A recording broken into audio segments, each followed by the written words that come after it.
5 years ago, Donald Trump descended on the mountaintop town of Davos, choosing his jet-setting friends over his impeachment trial back home. This time, he's far too busy putting America first to attend.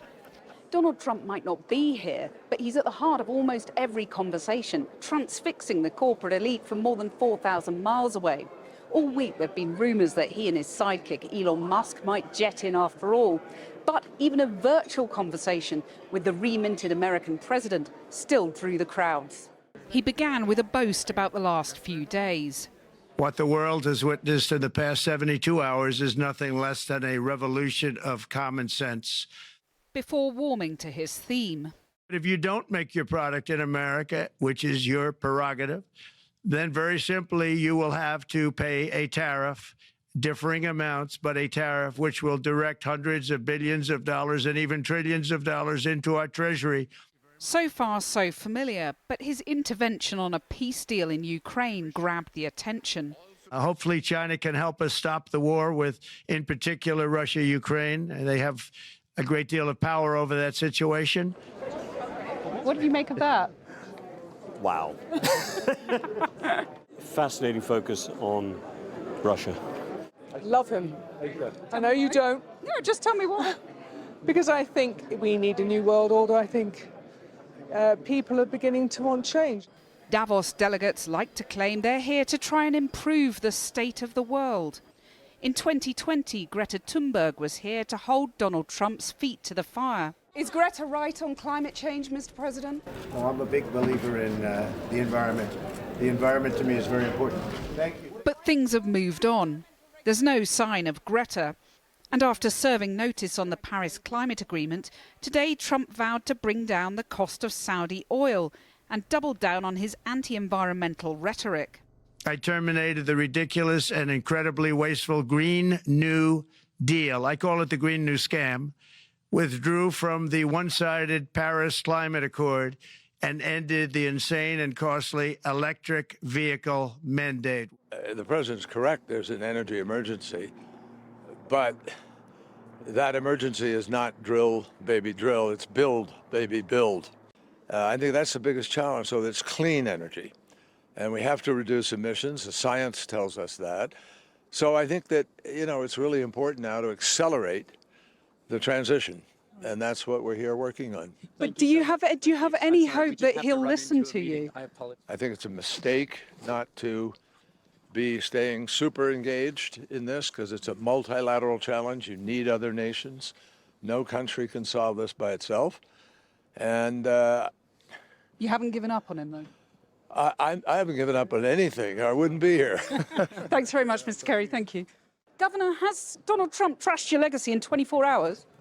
The United States is a lot more than just a president.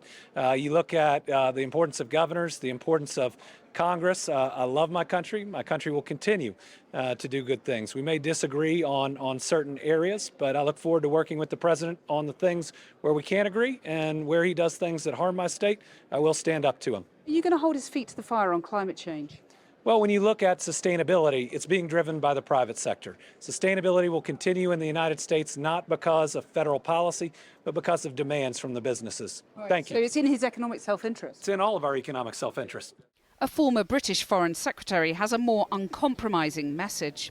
President Trump was elected as a disruptor. He plans to govern as a disruptor. And so the message is very simple: buckle up. Governor, when is Donald Trump going to meet Keir Starmer? I'm not sure. Still a special relationship? Are we still a special relationship?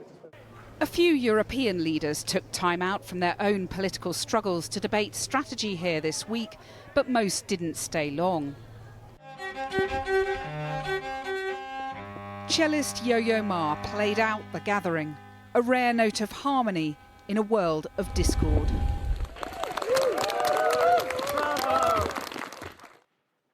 Well, earlier I spoke to Lawrence Tubiana, who leads the European Climate Foundation. She was a key architect of the Paris Agreement, which President Trump wants to withdraw from. I began by asking whether she's devastated to see the US pull out of that deal.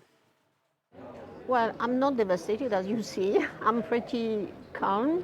One, because again, it's solid. It's something that refers And I was discussing with a number of companies today, all these days, asking them what their intentions are. And they don't want to change course.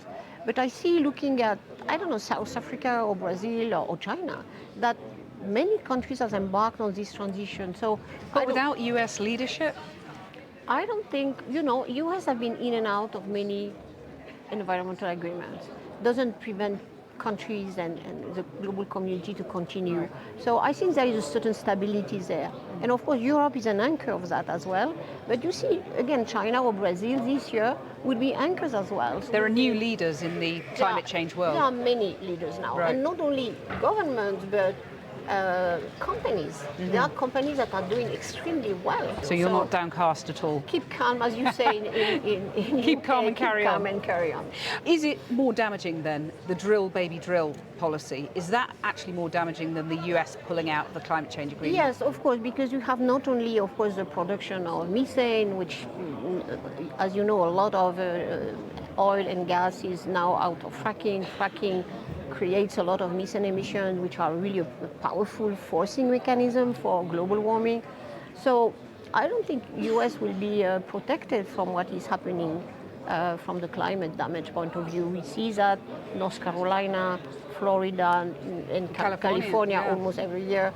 So it's a matter of judgment. Do we want really to protect the assets, the nature, the people, or we don't just see a short term? So I don't see this as a reasonable thinking.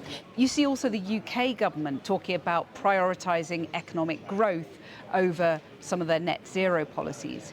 Does this worry you too, that the UK is pulling back on some of those net zero commitments potentially? I don't think that there is any intention, discussing with your government recently, that there is a change of direction.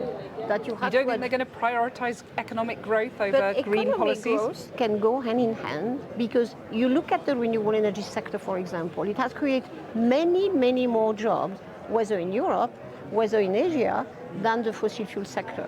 So, it's a good choice. Lawrence Tobiano, thank you very much for joining us.